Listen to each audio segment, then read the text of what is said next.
relacionamento, nós ficamos juntos 4 anos, né? 4 anos e alguma coisa. E entre idas e vindas, justamente pelo ciúme excessivo dele, né? E esse era o X, no início era o X, o ciúme excessivo. A questão assim, como, né, a gente está colocando aqui, um relacionamento abusivo, quando você, até eu acabei de comentar com a Ellen, né? Eu falei, no primeiro ano eu terminei, e isso foi fácil para mim, porque eu estava ainda naquela situação da minha defesa. Então eu terminei, eu fiquei bem, só que aí a gente tem a bendita da recaída e volta, né? E aí nessa volta, a gente terminou 2 vezes, na verdade, mas a partir dessa volta que eu acabei me envolvendo mais emocionalmente, sentimentalmente, tudo com ele. E cada vez que passava, ia piorando. Então começa com um ciúmes aqui, falava uma coisinha assim mais pesada, né? Não tão pesada, mas para mim, como era o início, foi pesado. E aí, quando a pessoa viu que eu recuei, falei, não, peraí, não é isso que eu quero para mim, aí eles voltam como o coitadinhos, né? Me perdoa, eu agi na emoção, não era isso que eu queria dizer, tal. E aí isso começa a se repetir, e vai se repetindo, e vai repetindo, e você vai se envolvendo naquilo. Então, como a Ellen falou, um relacionamento abusivo, eu entendo, porque você está doente dentro daquilo.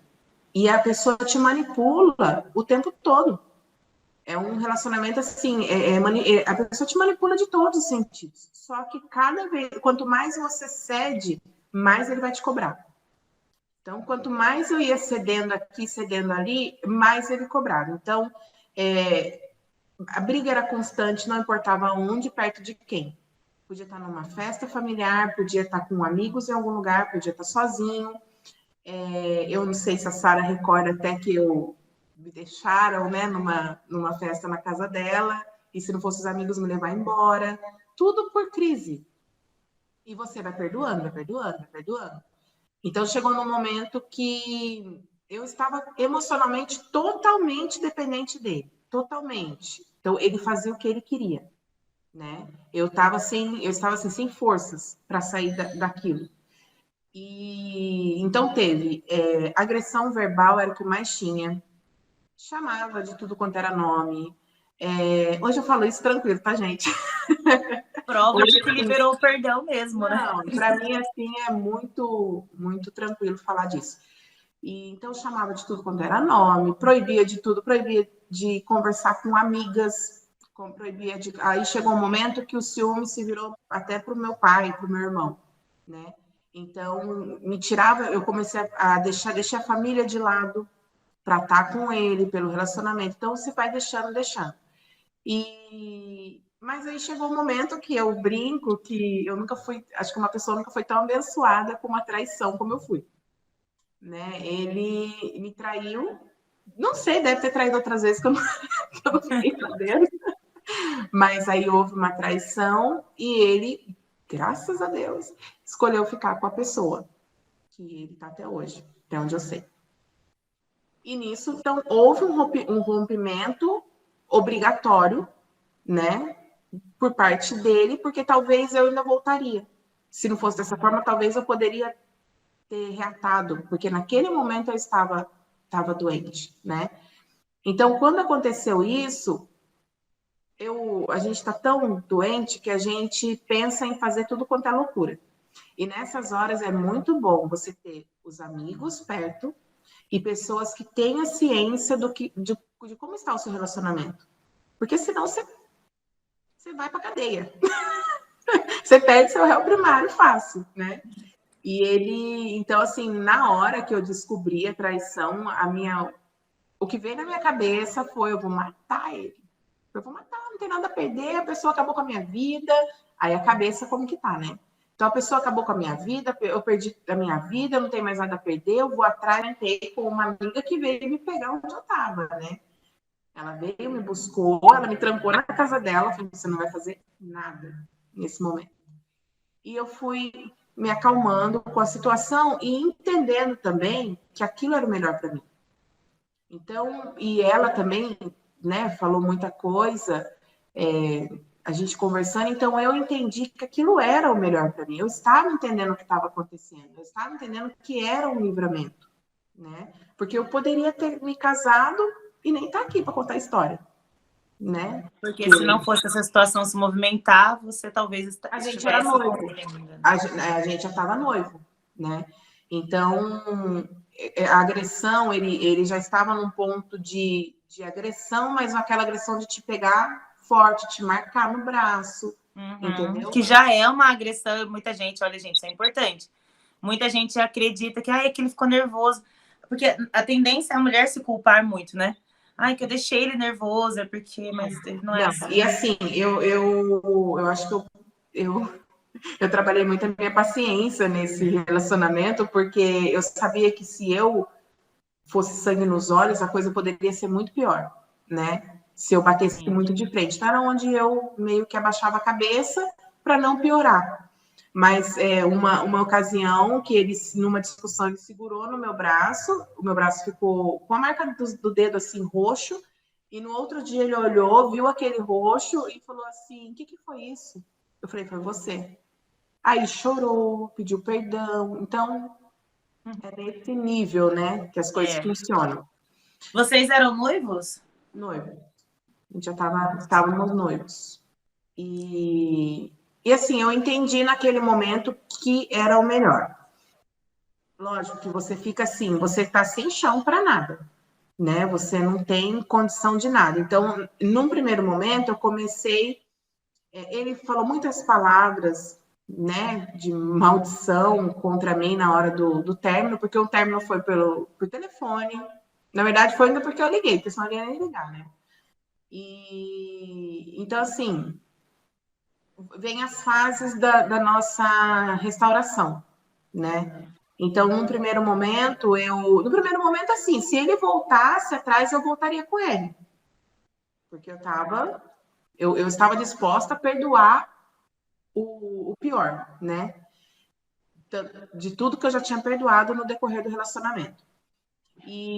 Mas entender que eu não me culpei, em nenhum momento eu me culpei da atitude dele. Ele me traiu porque eu fui insuficiente para ele. Ele me traiu porque ele precisava de uma coisa melhor. Não. Eu, inclusive, falei que eu sabia quem eu fui no relacionamento e quem não tinha caráter era ele. Então, assim, uma situação dessa toda, não somos nós as culpadas, né? Nós somos vítimas. Então, muita gente olha e fala assim: você tá porque você quer. Você tá nisso porque você quer. Mas nós estamos vítimas de um psicopata. Isso, para mim, é uma psicopatia. Com né? certeza. E então eu passei a entender que o melhor era ele distanciar. Lógico que no começo você começa a desejar tudo que é bom para a pessoa, né? Para tomara que dê errado, tomara que se ferre, tomara que, né? Mas aí eu falei, não, eu acho que assim, para eu me curar, eu tinha que liberar o perdão. Então, eu lembro que foi uma questão de 3 meses, né? Eu sou cristã, então eu fiz um propósito com Deus, para minha cura, só para minha cura. E Deus, em 3 meses, eu fui assim, restaurada de um relacionamento de anos, né? O coração, a mente, foi tudo restaurado. Eu tive muitos amigos próximos, amigos mesmos, que me pegaram pela mão e falaram: não, a gente está com você, e que me ajudaram muito. Né? Eu acho que nesse momento é muito importante os amigos não deixar a pessoa sozinha, porque ninguém me deixava sozinha. Era de segunda a segunda, todo mundo junto, sabe? Foi uma coisa muito assim, que eu sou muito grata. E então eu passei essa fase com pessoas maravilhosas do meu lado. Então acho que foi muito mais fácil eu liberar o perdão. E aí eu falei, eu perdoei. Um belo dia, meia-noite, chega uma mensagem no meu celular e eu não reconheci número, né? Outro DDD, tudo. Mas depois eu perguntei do que era tudo e eu deduzi que era ele, né? Ele não queria falar que era ele, tudo, e eu perguntei. Ele falou que era ele. Ele agradeceu, na verdade, um favor que eu fiz para a família dele.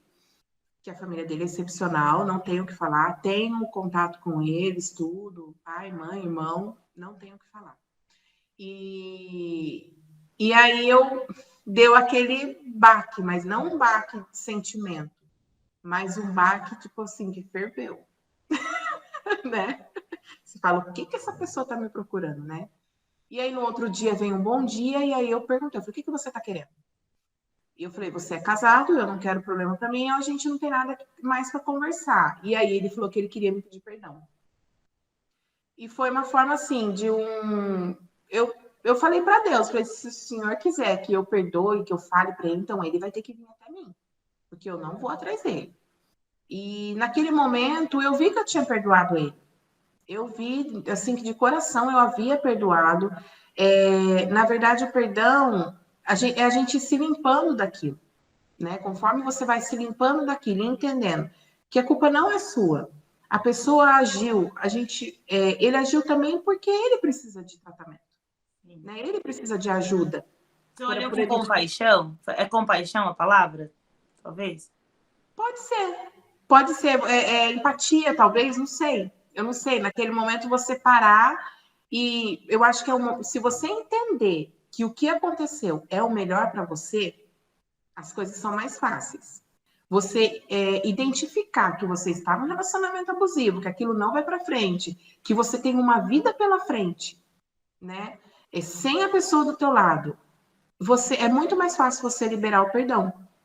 E foi o que foi acontecendo. Eu falava, gente, foi dele, é a atitude dele, né? Talvez o caráter naquele momento, a índole, as oportunidades que aparecem, e a pessoa, para mim, assim, a traição, o meu ponto de vista, a traição é falta de caráter.